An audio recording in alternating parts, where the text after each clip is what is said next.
Om Swastiastu. Perkenalkan, saya Kak Deni Swastini dengan NIM 2002-61-2018. Saya merupakan dokter muda yang sedang menjalani stase di Departemen Anestesiologi dan Terapi Intensif Fakultas Kedokteran Universitas Udayana, RSUP Sanglah, periode 9 Agustus 2021 sampai 19 September 2021. Pada kesempatan kali ini, saya akan memaparkan materi mengenai airway management. Agenda pembahasan kita adalah yang pertama, anatomi dan fisiologi jalan nafas, yang kedua, evaluasi jalan nafas, dan yang ketiga, manajemen jalan nafas. Kita mulai dengan agenda pertama, yaitu anatomi dan fisiologi jalan nafas. Sebagai pendahuluan, saya akan mulai dari definisi respirasi.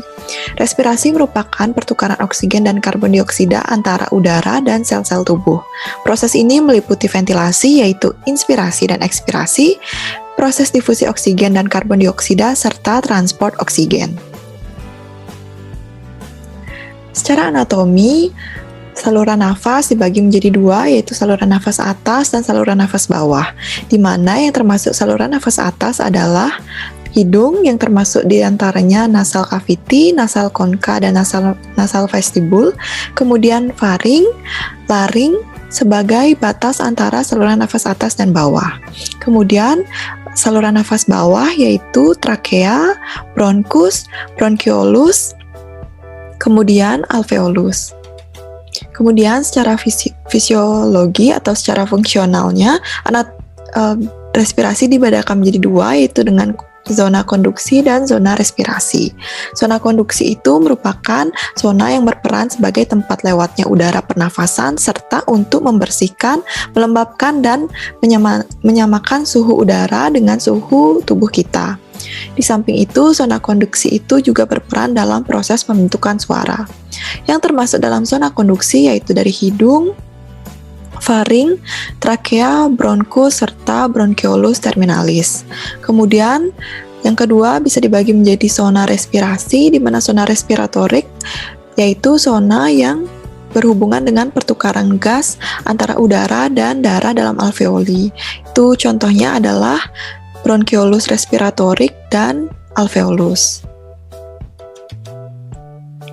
Selanjutnya kita akan membahas satu persatu dari anatomi respirasi. Yang pertama, hidung. Rongga hidung itu dimulai dari vestibulum, yakni pada bagian anterior ke bagian posterior yang berbatasan dengan nasofaring. Fungsi dari hidung yaitu yang pertama, fungsi preventif yang terdiri dari bulu hidung sebagai penyaring debu, kemudian silia yang menyaring partikel benda asing yang ditangkap di kongka superior, kemudian hanya udara yang berpartikel 4-6 mikron yang bisa lewat ke bawah.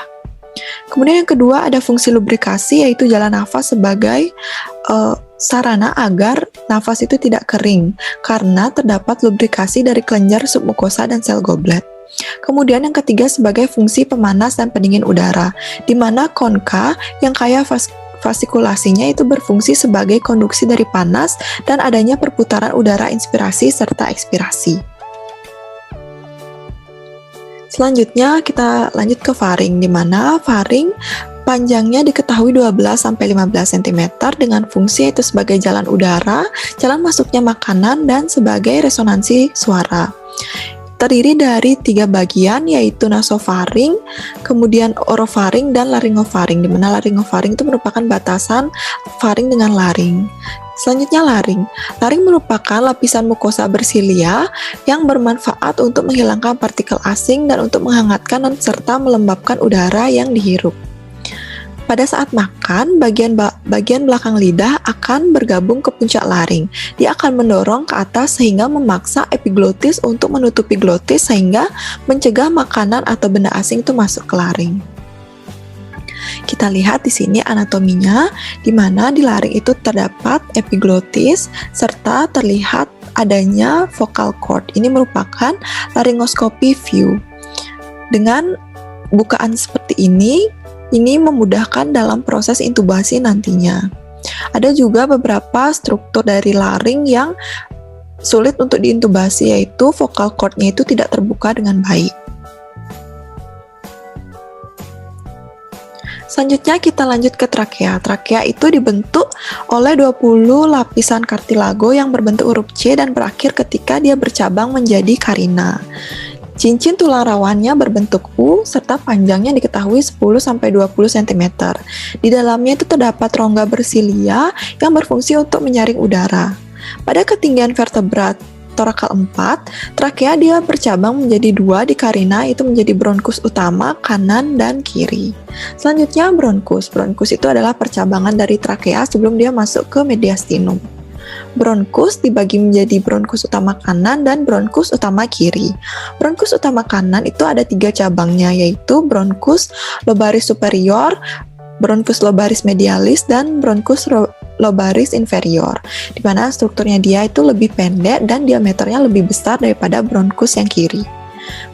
Kemudian bronkus utama kiri, dia memiliki 2 percabangan, yaitu bronkus lobaris superior dan bronkus lobaris inferior. Dia itu lebih menyudut daripada bronkus utama kanan.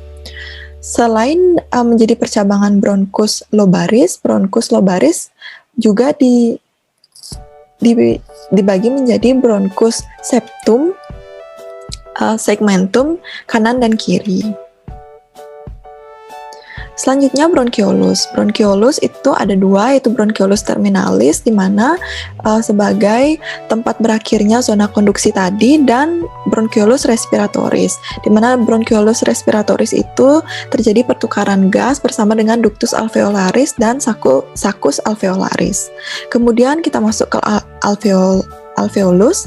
Alveolus itu dibentuk dan dibatasi oleh dinding alveolus yang dibentuk dengan 2 macam sel, yaitu sel alveolar tipe 1 atau disebut dengan pneumosit tipe 1, yaitu sel pneumosit squamosa, di mana di sini terjadi pertukaran gas yang menembus dinding pneumosit tipe 1.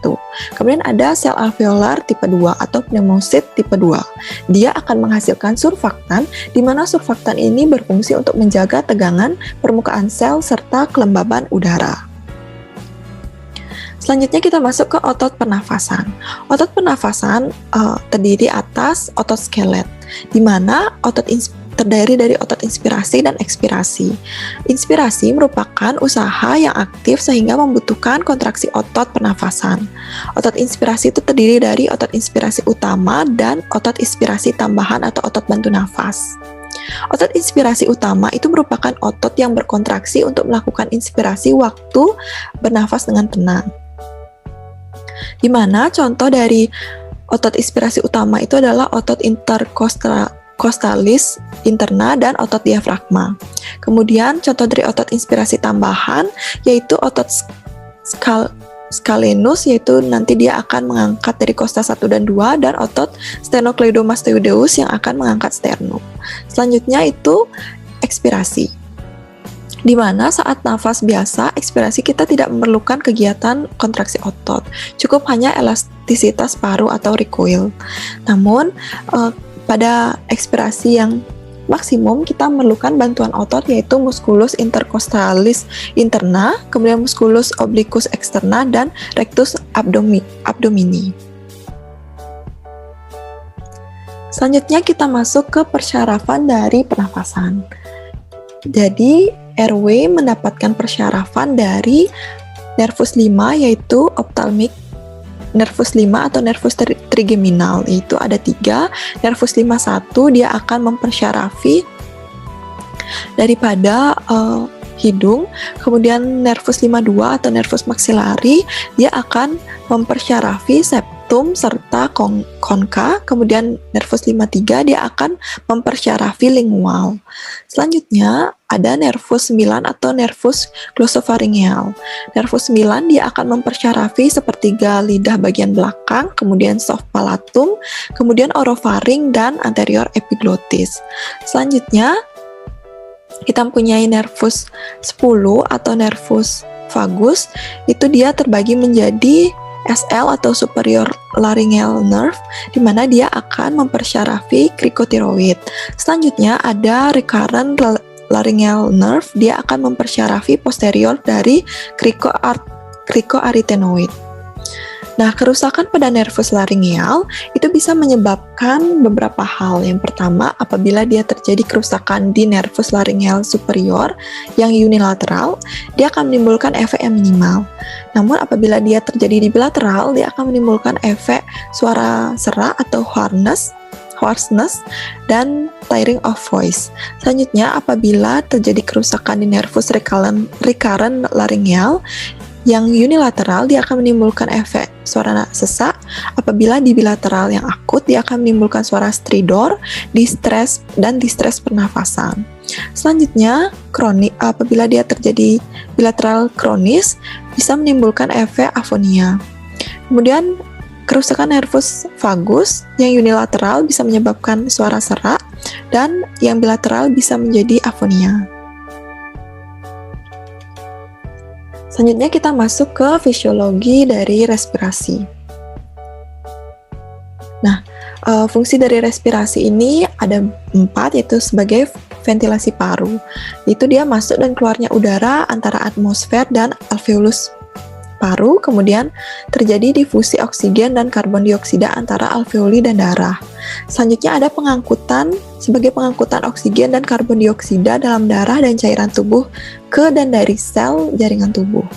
Kemudian sebagai pengaturan ventilasi dan segi lain dari pernafasan.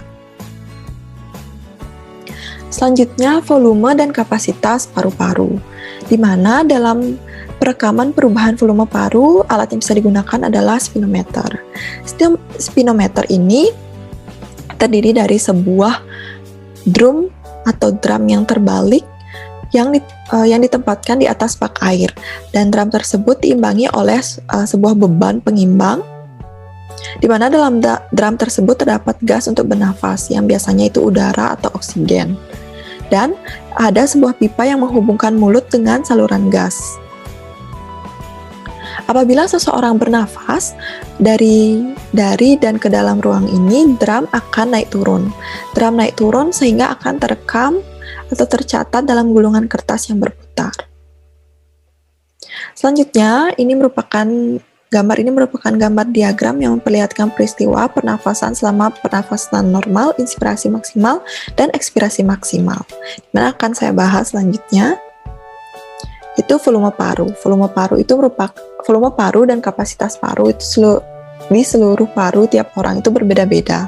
Kira-kira wanita memiliki volume dan kapasitas paru 20% sampai 25% kurang dari pria, dan lebih besar pada orang yang bertubuh atletis dan bertubuh besar dibandingkan orang yang tubuhnya astenis dan bertubuh kecil.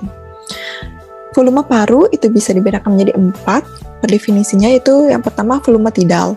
Volume tidal itu adalah volume udara yang diinspirasi atau diekspirasi setiap kali bernafas normal. Volumenya kurang lebih itu 500 mili. Ini volume tidal.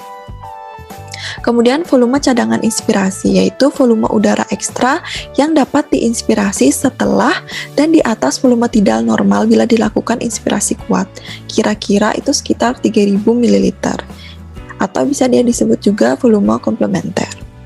Kemudian volume cadangan ekspirasi, yaitu volume udara ekstra maksimal yang dapat diekspirasikan melalui ekspirasi kuat pada akhir ekspirasi tidal normal.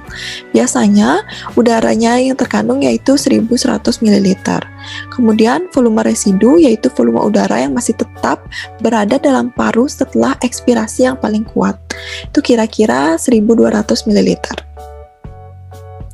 Selanjutnya kita masuk ke kapasitas paru-paru, di mana untuk menguraikan peristiwa-peristiwa dalam siklus paru itu kadang perlu menyatukan 2 atau lebih dari 4 volume yang tadi, sehingga kombinasi tersebut kita sebut dengan kapasitas paru.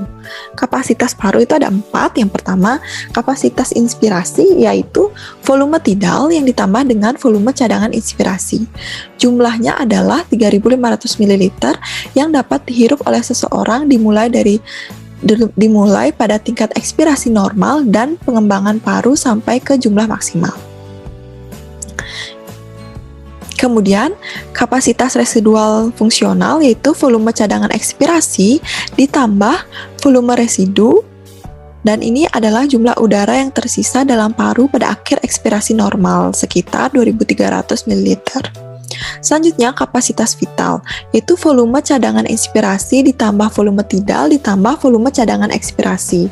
Ini adalah jumlah udara maksimal yang dapat dikeluarkan seseorang dari paru setelah terlebih dahulu mengisi paru secara maksimal dan kemudian mengeluarkannya sebanyak-banyaknya. Kira-kira volumenya adalah 4.600 ml. Selanjutnya terakhir kapasitas paru total, yaitu volume maksimal yang dapat mengembangkan paru sebesar mungkin dengan inspirasi sekuat mungkin. Kira-kira 5.800 ml. Dengan jumlah ini sama dengan kapasitas vital ditambah dengan volume residu. Baik, selanjutnya kita masuk ke pembahasan yang kedua, yaitu evaluasi daripada jalan nafas. Evaluasi jalan nafas dilakukan untuk memudahkan pelaksanaan intubasi, di mana bisa dilakukan dengan anamnesis serta pemeriksaan fisik. Anamnesis yang bisa dilakukan bisa dengan basic 4 dan secret 7. Yang paling utama adalah dengan menanyakan riwayat jalan nafas pasien sebelumnya yang harus kita evaluasi. Bisa juga dengan melihat catatan anestesi sebelumnya sehingga kita bisa mendeskripsikan permasalahan jalan nafas yang dihadapi oleh pasien. Selanjutnya, pemeriksaan fisik yang bisa kita lakukan yang paling sederhana adalah look, feel, dan listen. Di mana look, kita bisa melihat apakah pasien mengalami agitasi atau cyanosis, yang menjadi tanda pasien mengalami hipoksia. Selanjutnya, kita bisa melihat apakah ada retraksi trakea atau retraksi daripada toraks atau aksesori respiratory muscle. Selanjutnya, kita melakukan pemeriksaan listen, di mana kita mendengar apakah ada suara-suara nafas abnormal daripada pasien. Yang pertama itu suara snoring, itu biasanya yang disebabkan karena obstruksi parsial, karena lidah jatuh ke belakang. Kemudian, suara gargling atau suara berkumur karena obstruksi daripada cairan. Selanjutnya ada stridor, biasanya terjadi karena penyempitan jalan nafas. Kemudian ada juga suara hoarseness atau suara sesak. Kemudian kita bisa melakukan pemeriksaan feel dengan merasakan apakah ada udara ekspirasi yang terasa ketika kita mendekatkan diri ke hidung pasien. Selanjutnya kita bisa merasakan juga bagaimana atau di mana lokasi trakea daripada pasien. Untuk menilai kesulitan intubasi, pasien yang mengalami kesulitan intubasi atau tidak, kita bisa melakukan pendekatan Lemon dengan 5 komponen. Itu komponen pertama dengan look externally, di mana yang bisa kita evaluasi adalah kita melihat seluruh bagian wajah pasien untuk melihat apakah ada hal-hal yang menyebabkan pasien membutuhkan tindakan ventilasi atau intubasi, dan kita bisa mengevaluasi kesulitannya secara fisik. Yang bisa kita perhatikan adalah apakah ada trauma pada wajah pasien, apakah pasien mempunyai gigi yang besar, kemudian apakah pasien memiliki kumis atau jenggot yang tebal, dan apakah lidah pasien itu besar. Selanjutnya, komponen yang kedua adalah E atau evaluate dengan 332 rule. Itu yang bisa kita lakukan dengan menentukan jarak anatomis menggunakan jari sebagai jarak ukur untuk mengetahui seberapa besar pembukaan mulut dan ukuran mandibula dengan posisi laring pada leher dengan memungkinkan keberhasilan dalam visualisasi glotis pada saat melakukan laringoskop. Di mana 3 yang pertama itu kita minta pasien untuk membuka mulut. Apakah pasien bisa apakah kita bisa memasukkan 3 jari kita atau tidak? Apabila tidak bisa, kita berikan poin 1. Kemudian kita ukur jarak hyoid dan mental, yaitu dengan 3 jari. Kemudian kita juga bisa untuk 2 selanjutnya itu kita mengukur jarak tiroid dengan jarak bawah mulut, itu dengan 2 jari. Selanjutnya ada Malampati score. Malampati score itu adalah alat klasifikasi untuk menilai visualisasi hipofaring. Caranya itu kita minta pasien duduk sejajar dengan kita, dengan mata kita sejajar dengan pasien. Kemudian kita minta pasien untuk membuka mulut pasien dan menjulurkan lidah tanpa bersuara. Kita bisa mengevaluasi apabila skornya lebih dari 3 atau skornya 4, kita bisa memberikan poin 1. Selanjutnya, itu komponen yang keempat ada O atau obstruksi. Obstruksi kita bisa menilai adanya keadaan yang menyebabkan obstruksi. Misalnya itu adakah kondisi epiglotitis, kemudian apakah ada abses peritonsilar atau ada trauma pada pasien. Selain obstruksi juga kita bisa cek adanya obesitas pada pasien, di mana obesitas juga bisa menyebabkan sulitnya intubasi karena dia bisa memperberat kita saat melakukan laryngoskop dan mengurangi visualisasi dari pembukaan laring. Selanjutnya, komponen yang kelima itu N atau neck mobility atau limitasi dari gerakan leher. Itu pastinya menjadi pertimbangan dalam melakukan intubasi karena bisa menjadi penyulit. Selain itu kita juga bisa melihat apakah ada deformitas leher atau tidak yang bisa menyebabkan adanya pengurangan dari range of movement leher saat intubasi dilakukan. Apabila ada, kita bisa berikan poin 1. Total maksimal poin itu 10. Apabila dia lebih dari 3, kita bisa katakan bahwa pasien mengalami sulit intubasi. Nah, ini merupakan komponen penilaian yang pertama, itu 332 rule, yaitu untuk menilai apakah pasien mengalami sulit ventilasi atau tidak. Yang bisa kita lakukan yaitu dengan 3 yang pertama, kita mengukur jarak interincisor. Kita meminta pasien untuk membuka mulut, kemudian kita memasukkan 3 jari kita untuk menilai apakah ada kecakupan dalam akses oral pasien. Nah, di mana mulut pasien itu harus terbuka secara memadai untuk memungkinkan visualisasi melewati lidah ketika kita melakukan atau memasukkan laryngoskop dan tabung endotrakeal yang berada di dalam rongga mulut. Kemudian 3 yang selanjutnya itu kita menilai jarak mentohyoid pasien. Itu dengan cara seperti ini atau dengan gambar yang B. Dan ini tujuannya itu untuk menilai kapasitas ruang mandibula untuk memuat lidah ketika laryngoskopi. Jadi mandibula itu harus memiliki ukuran yang cukup untuk memungkinkan kita menggeser lidah ke samping saat dilakukannya laryngoskop, saat kita masukkan laryngoskop. Kemudian yang dua, untuk komponen 2 itu kita menilai dari dasar mulut ke tiroid. Itu untuk mengidentifikasi letak laring yang berkaitan dengan dasar lidah. Jadi glotis itu harus terletak pada jarak yang cukup kaudal ke pangkal lidah yang merupakan garis pandang, di mana itu akan memudahkan visualisasi kita sehingga saat melakukan intubasi itu akan lebih mudah. Selanjutnya itu upper lip bite test, yaitu untuk menilai sulit ventilasi, di mana kita meminta pasien untuk mengatupkan rahang, kemudian kita nilai apabila incisor atau gigi bawah pasien itu lebih anterior daripada gigi atas pasien, itu memungkinkan adanya kesulitan dalam menggerakkan sudut temporomandibular. Apabila sudut temporomandibular itu sulit digerakkan atau gerakannya terbatas, itu juga akan menyulitkan dalam kita melakukan intubasi. Selain sulit melakukan intubasi, itu juga bisa menyulitkan dalam mempertahankan jalan nafas dengan manuver jaw thrust. Upper lip bite test ini ada 3 kelas, yaitu kelas pertama, di mana gigi bawah itu dia merefleksikan atau menggigit seluruh bagian dari bibir atas. Grade ini paling sulit untuk dilakukan intubasi. Kemudian grade 2, dia masih menggigit di bibir atas tetapi setengah. Kemudian grade 3, dia tidak menggigit tapi gigi yang bawah itu masih berada di anterior dari gigi atas. Jadi yang paling sulit itu di kelas 1 dan yang paling mudah dilakukan itu di kelas 3. Selanjutnya ada Malampati score. Ini juga untuk menilai apakah pasien sulit diintubasi atau tidak. Ini kita melihat melihat dari hipofaring pasien.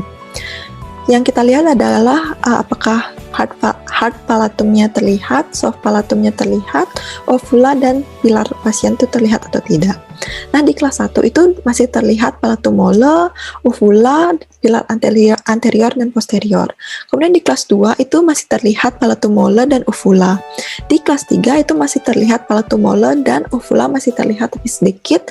Kemudian di kelas 4 itu palatum mole itu tidak terlihat. Di mana di kelas 3 dan kelas 4 merupakan keadaan di mana sulit untuk melakukan intubasi. Selanjutnya itu adalah laryngeal view grid system, di mana laryngeal view grid system ini kita menilai apakah pasien mengalami sulit intubasi dengan menggunakan bantuan laryngoskop. Kita akan melihat bagaimana bukaan dari vocal cord pasien, di mana grade pertama itu epiglottis, vocal cord, dan arytenoids itu pasien masih terlihat dan terbuka dengan baik, sehingga di sini mudah untuk dilakukan laryngoskop dan intubasi. Kemudian grade 2 ini part dari vocal cord itu masih terlihat sedikit dan masih memungkinkan untuk dilakukan intubasi. Untuk grade ketiga itu epiglottis masih terlihat tapi bukaan vocal cord-nya itu tidak terlihat. Selanjutnya grade 4, di grade 4 ini epiglottis itu tidak terlihat. Jadi di grade 3 dan 4 ini akan sulit sekali dalam melakukan intubasi. Nah, selanjutnya kita akan masuk ke agenda pembahasan yang ketiga, yaitu bagaimana manajemen jalan nafas. Nah, bagaimana tanda-tanda dari jalan nafas yang tidak paten, yaitu seperti tadi adanya suara nafas yang abnormal, yaitu stridor, gargling, atau snoring. Kemudian adanya nafas cuping hidung, kemudian adanya retraksi trakea dan retraksi toraks, serta tidak terasanya udara ekspirasi daripada pasien. Sehingga kita memerlukan melakukan manajemen dari RW pasien. Indikasi dilakukannya manajemen RW ini adalah pertama, dilakukan pada penderita atau pasien yang tidak sadar apapun penyebabnya. Kemudian yang kedua, pada penderita dengan adanya sumbatan jalan nafas parsial atau total. Kemudian tujuannya adalah untuk membebaskan jalan nafas untuk menjamin jalan masuknya udara ke paru secara normal sehingga menjamin adanya kecukupan oksigenase dalam tubuh. Nah, bagaimana cara kita untuk membuka dan mempatenkan atau mempertahankan jalan nafas? Itu bisa dilakukan dengan beberapa manuver. Yang pertama itu dengan manual, itu dengan triple airway manuver, yaitu head tilt chin lift dan manuver jaw thrust. Kemudian apabila tidak bisa, kita bisa menggunakan alat atau bantuan alat sederhana. Contohnya itu OPA atau oropharyngeal airway dan NPA atau nasopharyngeal airway. Selanjutnya kita juga bisa, apabila masih belum bisa, kita bisa melanjutkan dengan bantuan alat lanjutan, yaitu dengan supraglottic airway device seperti LMA atau laryngeal mask airway dan combi tube. Selanjutnya kita juga bisa melakukan endotracheal intubasi. Pertama, itu dengan manuver sederhana, yaitu manuver manual, yaitu dengan triple airway manuver. Teknik yang dilakukan untuk membuka jalan nafas, yaitu kita lakukan dengan teknik pengangkatan kepala, head tilt, dan pengangkatan dagu atau chin lift. Head tilt chin lift ini harus dilakukan pada pasien yang tidak mengalami atau tidak dicurigai adanya cedera servikal. Kemudian, apabila pasien dicurigai mengalami cedera servikal, kita bisa melakukan manuver jaw thrust atau mendorong rahang pasien tanpa mengekstensikan kepala pasien. Nah, untuk melakukan manuver head tilt chin lift, yang harus kita lakukan adalah kita posisikan tangan di dahi pasien sambil kita mengekstensikan kepala pasien ke belakang. Dengan waktu yang bersamaan, dengan tangan yang satunya kita menaikkan dagu pasien atau mengangkat dagu pasien. Hal yang harus kita hindari di sini adalah hiperventilasi, hiperekstensi dari kepala pasien. Kemudian saat kita mengekstensikan ini, jangan sampai kita mengangkat leher pasien. Dalam melakukan manuver ini, sebaiknya ibu jari dan telunjuk itu bebas agar apabila kita perlu melakukan nafas bantuan pada pasien, kita bisa menggunakan ibu jari dan telunjuk kita untuk menutup hidung pasien saat memberikan nafas melalui mulut. Selanjutnya, manuver jaw thrust.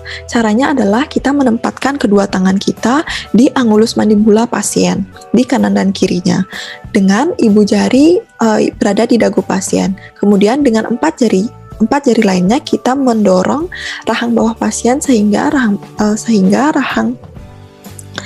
deretan gigi bawah itu berada di depan dari deretan gigi atas. Hal ini harus dilakukan dengan tanpa mengangkat leher pasien atau imobilisasi leher pasien.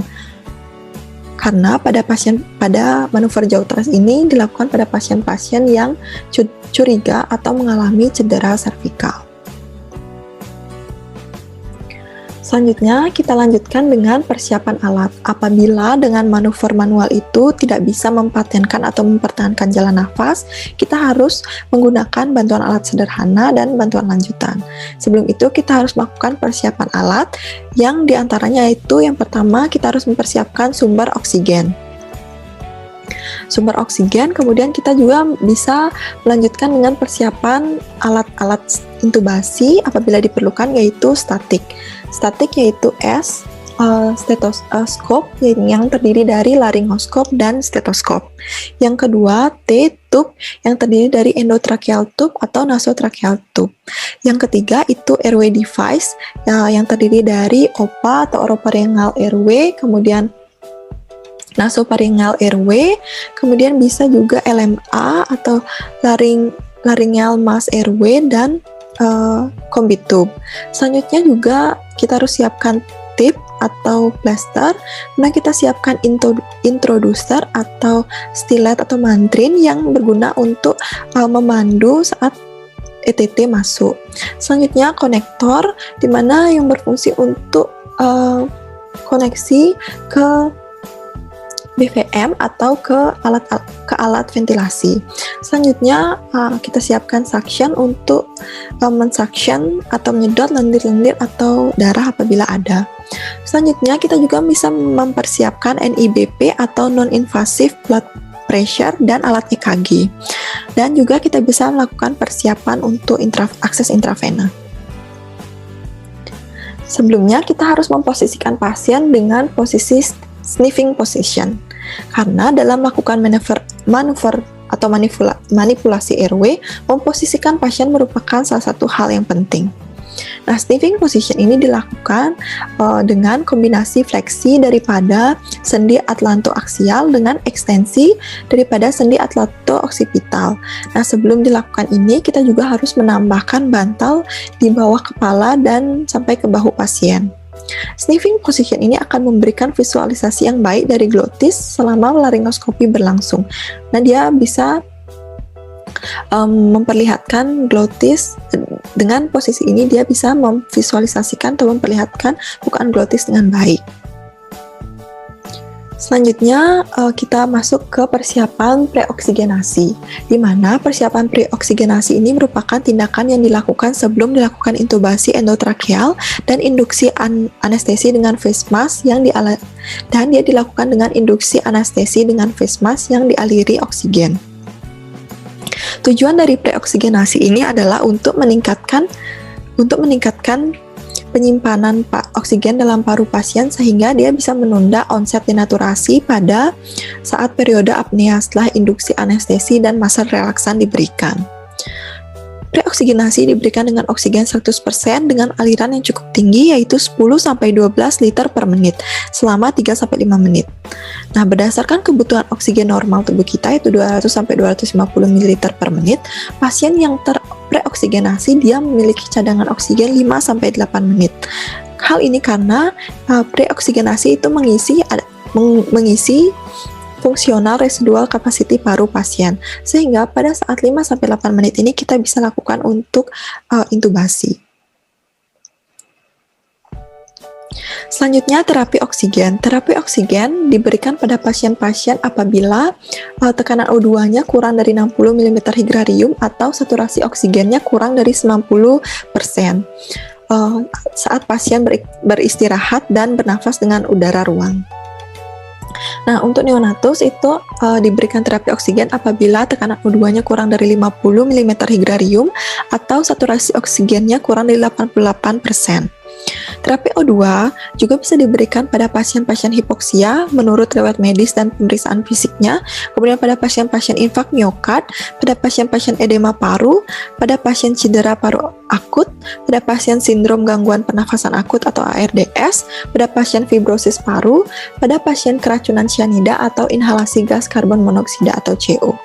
Di mana dalam terapi oksigen ini ada beberapa perangkat yang digunakan, yaitu perangkat low flow dan perangkat high flow. Perangkat low flow ini contohnya itu ada nasal kanul, kemudian sungkup muka sederhana, dan non-rebreathing mask. Untuk perangkat high flow itu ada sungkup venturi.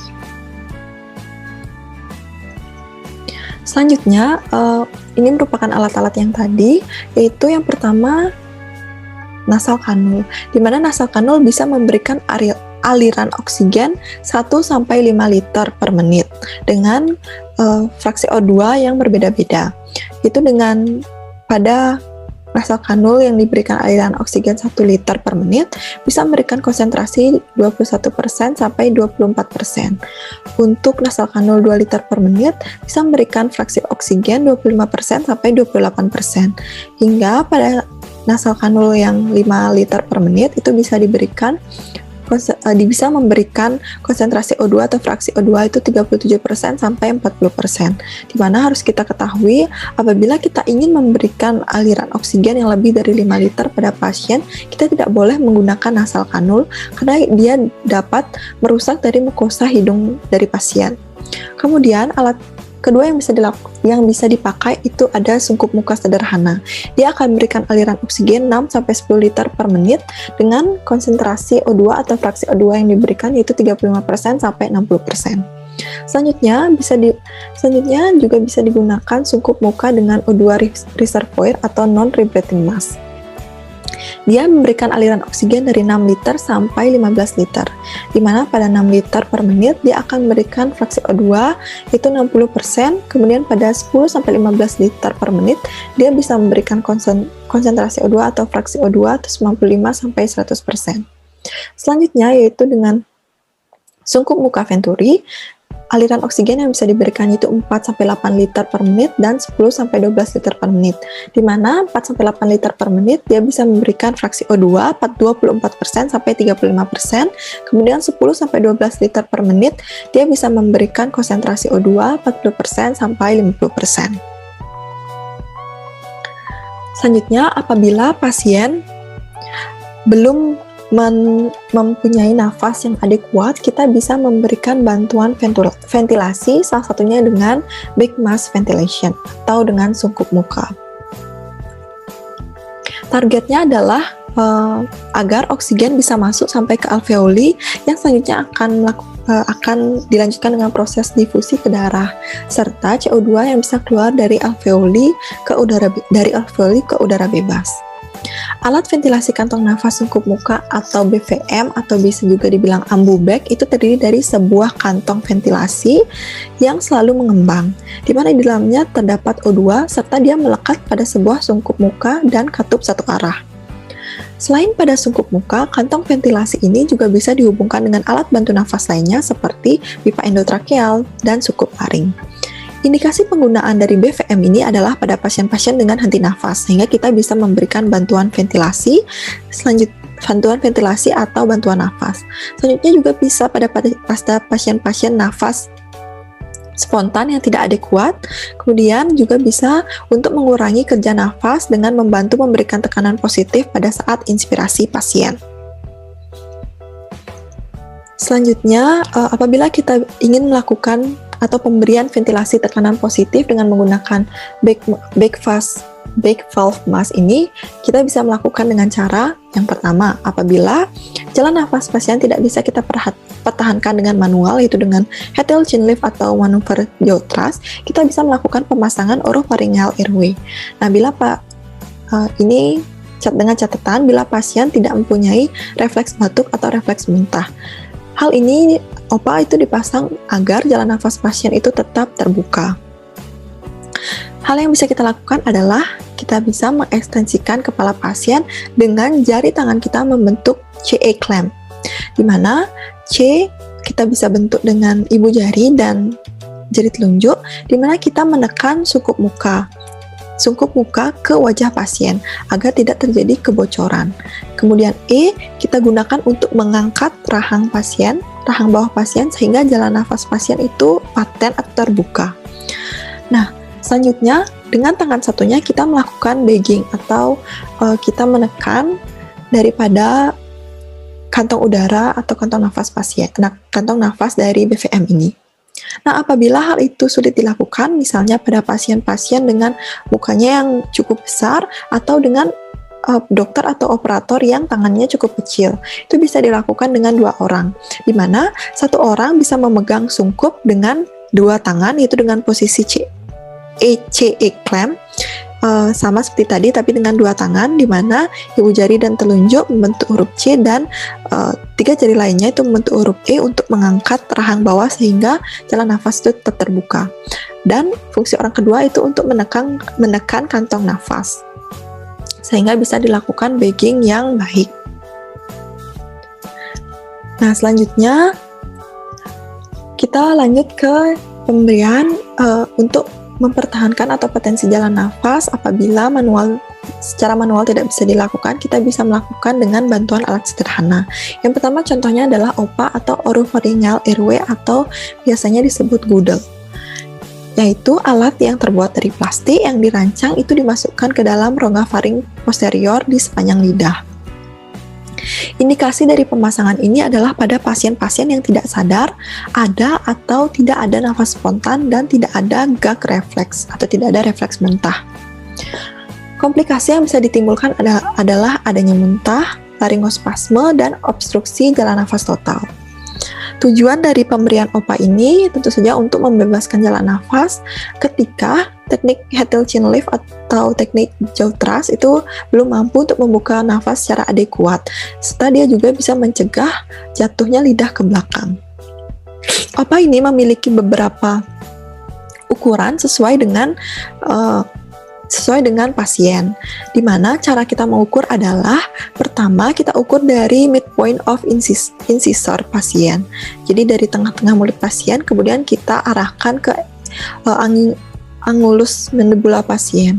Nah, apabila sudah pas, ini merupakan ukuran yang pas untuk pasien. Nah, apabila sudah dipasang, di mana kita pemasangannya itu tidak langsung seperti arah yang ini, di mana pemasangannya adalah terbalik terlebih dahulu. Setelah dia masuk baru kita putar agar sesuai dengan gambar ini. Nah, apabila dia sudah masuk, ini kita lihat di sini dia menekan lidah sehingga lidah tidak akan jatuh ke belakang, sehingga jalan nafasnya itu bisa lancar. Kedua itu ada NPA atau nasopharyngeal airway, di mana indikasi pemasangan ini adalah pada pasien yang tidak sadar juga, kemudian nafas spontan dan boleh pada pasien-pasien yang ada gag refleksnya. Hal ini juga NPA juga dipasang apabila terdapat kesulitan dalam pemasangan oropharyngeal airway. Mungkin pada pasien-pasien dengan trauma sekitar mulut atau pasien-pasien trismus atau kaku. Selanjutnya kontraindikasinya itu pada pasien-pasien dengan fraktur basis kranii. Komplikasi yang bisa ditimbulkan sama seperti tadi itu laryngospasme, kemudian juga bisa adanya kerusakan mukosa nasal. Tujuan dari pemasangan NPA ini tentu saja untuk membentuk jalan nafas buatan dengan ujung yang ada di belakang lidah. Untuk ukurannya juga sama, bervariasi tergantung dari ukuran atau ukuran dari pasien. Di mana cara kita mengukur adalah pertama dari lateral nose pasien itu kita arahkan ke tragus kuping pasien. Apabila sudah pas, itu merupakan ukuran untuk pasien. Selanjutnya, ini contoh pemasangannya. Dia akan menyebabkan jalur nafas itu terbuka.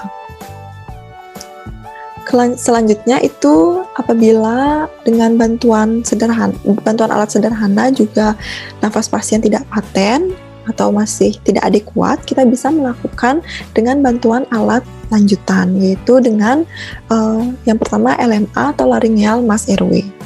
LMA itu merupakan pipa yang ujungnya berbentuk sungkup dengan balon yang bisa dikembangkan. Itu dimasukkan ke faring tanpa menggunakan laryngoskop. Di mana indikasi pemasangannya itu apabila terjadi ketidakmampuan penolong dalam memberikan ventilasi dengan alat kantong nafas sungkup muka atau BVM tadi, atau pada pasien-pasien henti nafas dan henti jantung.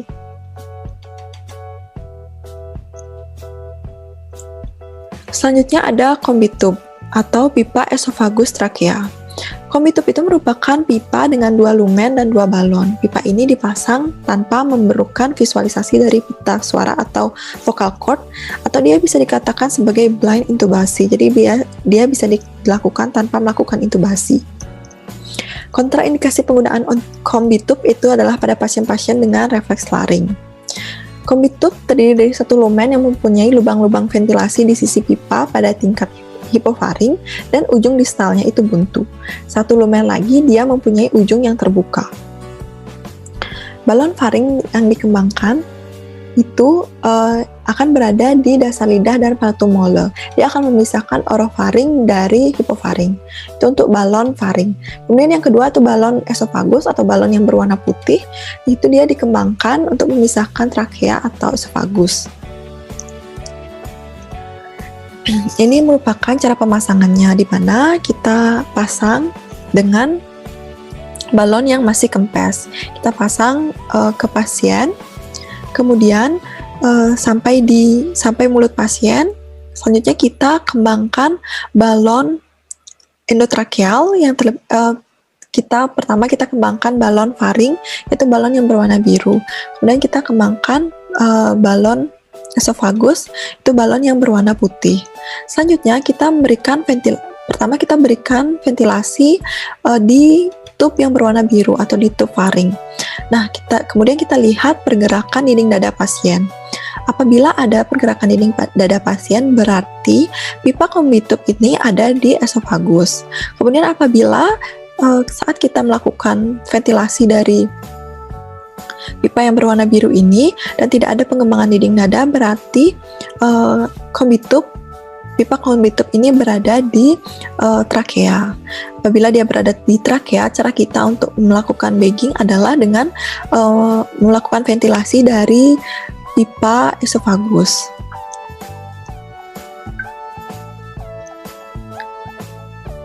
Selanjutnya, intubasi endotrakea, di mana kegunaannya adalah untuk memelihara jalan nafas agar tetap terbuka atau paten.